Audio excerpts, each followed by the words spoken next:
everyone. Today I wanted to talk about some good writers to follow if you want good solid comics to read, because one of the complaints I see a lot now from people when it comes to comics is the fact there's not much consistency and people don't know what to read, and there's a lot of terrible comics out there, which a lot of that is true, especially right now with Future State going on. There's a lot of things in comics that aren't too great, but there are also still a lot of solid writers that you can follow, and basically every single thing they do is bare minimum good. It's bare minimum worth your money, if not way more than worth it, and just a fantastic read. There's a lot of writers out there that are still doing great work, but there's also a lot of subpar, mediocre writers that aren't doing so great. So today I thought it'd be a fun idea to just go through 5 writers that I think are really consistent right now and are well worth your money to spend your money on their books.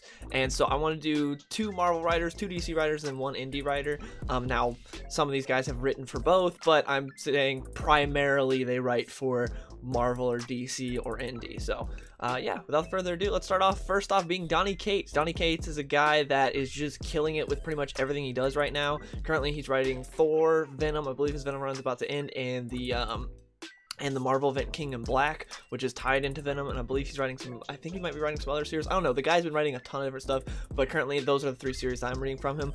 Me, someone who's not a Thor fan at all, I've never really been into Thor at all, but once his run started, I decided, you know what, I'll pick it up because I enjoyed some of the other stuff I had read from Donny Cates, so I decided to check out his Thor run. It has been fantastic. The first arc is amazing, involving Galactus and Thor working together, and then this new arc involving Donald Blake going around and hunting everyone that was previously a Thor that had like the Odin Force in them. It's really good, and then his Venom run is fantastic as well. It's sort of something that I would compare it to Jeff Johns' Green Lantern run in terms of how he's fleshing out the mythology behind Venom. He's doing a really good job at setting up this mythology with Venom and all the symbiotes and making it feel like it was like this all along, sort of like how Jeff Johns did with the Green Lantern Corps, where he added all the other different emotional spectrum and everything and all the different colored cores, and it was like, okay, this stuff makes sense. Like, it was all this mythology that's like, yeah, it's been like this the whole time, even though it wasn't. But it doesn't really break much that came before it, other than some stuff with Parallax, but for the most part it didn't. Same with Venom. With this, it's like, okay, this stuff kind of makes sense, and it adds on, and it's really enriching the mythology here, and he's doing a great job. And just, yeah, Donny Cates, everything I've read of it has been great, and I'm really loving his Thor run and his Venom run, and King in Black, which is a huge event, which we know even solid writers struggle with these big events, but currently King in Black is 4 issues in, and I am loving it. It to me feels like what Death Metal should have been, and it's really good, and I highly recommend that if you're looking for a good writer to follow, Donny Cates. He does like only Marvel currently and some indie stuff, but definitely go follow him if you're looking for consistent good stories. I promise you won't be wasting your money if you pick up a Donny Cates book. And next up for Marvel is Chipzarsky. And I don't remember if I said this in the beginning of the video, but for each writer I'm going to try to just give 2 recommendations for their work, so to not just go too deep into everything. But yeah, Chipzarsky, he is just killing it currently. He's a guy that I feel like sort of hit a stride not too long ago and has just been doing amazing ever since. He was someone that was kind of inconsistent, wasn't really someone that I'd really recommend, and then he just hit a stride, and just like, I don't know what it is, but he just suddenly found it, and he has been amazing. My 2 recommendations for him are Spider-Man Life Story, which was sort of his magnum opus for Spider-Man. He had a pretty long run on Spectacular Spider-Man, I believe. I read a few issues of that. I didn't read a whole ton of that, so I can't really do too many recommendations there, but Spider-Man Life Story is great. It's something that covers different decades in Spider-Man's life. Like, it starts out, I believe, in the 60s, and I think it's a 6-issue, if I remember correctly, it's a 6-issue story. I have it in trade, so I can't remember. But it like starts in like the 60s and the 70s and the 80s, like stuff like that, and it's really good. I highly recommend it. I really enjoyed it. And then currently he's writing Daredevil, and Daredevil is maybe the best book at Marvel like currently ongoing. It's hard to say. It's so good though. Daredevil is amazing, and you got Marco Cicchetto on art for the most part, but you know, they swap in other artists, but Marco Cicchetto, his art is just breathtaking. But Daredevil is so good. And Daredevil's a character that just, it seems no matter who's on him does good, but Chipzarsky definitely has one of the best runs on Daredevil, what he's currently doing. It's so good, and it's during this time when Kingpin's sort of going clean-ish, and he's the mayor of New York, so there's a different dynamic there between Matt and Kingpin. And I'll give you light spoilers for like one of the first arcs where Matt comes out of retirement, because I believe at the end of Charles Soule Run, I haven't read all of Charles Soule Run, I've only read like the first 2 or 3 volumes, but towards the end I believe he died and then came back and kind of retired as Daredevil. So he comes out of retirement as Daredevil for Chipzarsky's run, and in it he's super rusty, and he tries to stop these guys from stealing, and during it he hasn't done anything in so long that he accidentally kills one of the guys because he's really rusty, and that's sort of a big plot point in the beginning of the arc, and so that's something that weighs heavy on Matt during this story. So that's sort of without getting too heavy in a spoiler, that's something that happens really early on, so it's not really too big of a spoiler, but that's something that he has to deal with, and you'll see how it's resolved, and some very interesting things happen. And there's a new cop character in the book that he has a great dynamic with that I really like. And just, yeah, Daredevil, definitely read it. It is maybe the best ongoing at Marvel currently, and Zdarsky's just doing amazing work. Now on to DC, we have Peter Tomasi, who's a guy that I've sung the praises of forever. His Superman run was amazing. There were very few down issues. Most of it was just fantastic. Not a whole lot of lengthy arcs, not a whole lot of like 4, 5, 6 issue arcs, but you did get a lot of short like 2 and 3 issue arcs or one shots that were just fantastic. Superman Rebirth issue number 7, like I said, is probably like I did a video on it, it was probably my favorite comic of like the past decade. It's so good, and what him and Patrick Gleason did with that run on Superman Rebirth was amazing. So obviously one of my recommendations for Tomasi is Superman Rebirth. Highly recommend it. There's going to be an omnibus coming out soon, or might have already come out, I don't remember. I believe it's coming out soon for that. Also, he did Super Sons, but my other recommendation is actually going to be his Nightwing run, which wasn't too long, but it was really good, and it was in sort of the mid 2000s, and that, I believe there's also like a collection of that already out there, so you can get that. Super easy to collect. Yeah, his Superman run is great, and it's nothing groundbreaking. It just takes everything that you love about Superman and just gives it to you. I love it. Not everything needs to be groundbreaking. You don't always need to do something new with the character, and I love that Tomasi recognizes that. Sometimes a character has most of what they need. You don't have to always be like, I'm going to be the guy to introduce this new element that no one asked for because I want to do something new and leave my stamp on the character.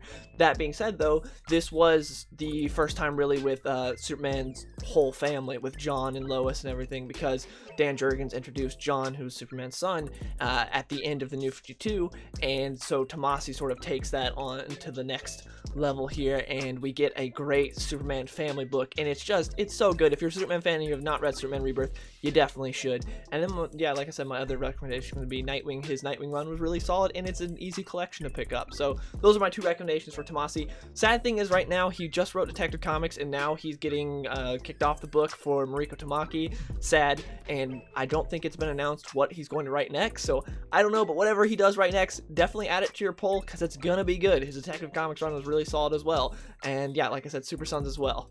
Definitely check all that out. And then my other DC guy that's not always DC, sometimes Marvel, does a lot of independent stuff as well, is Jeff Lemire. This is another guy that I have talked about a lot on the channel. I first discovered him with his Green Arrow run in the New 52, which was amazing. A huge bright spot in the New 52, because outside of Scott Snyder's Batman, a lot of the New 52 was just kind of all over the place.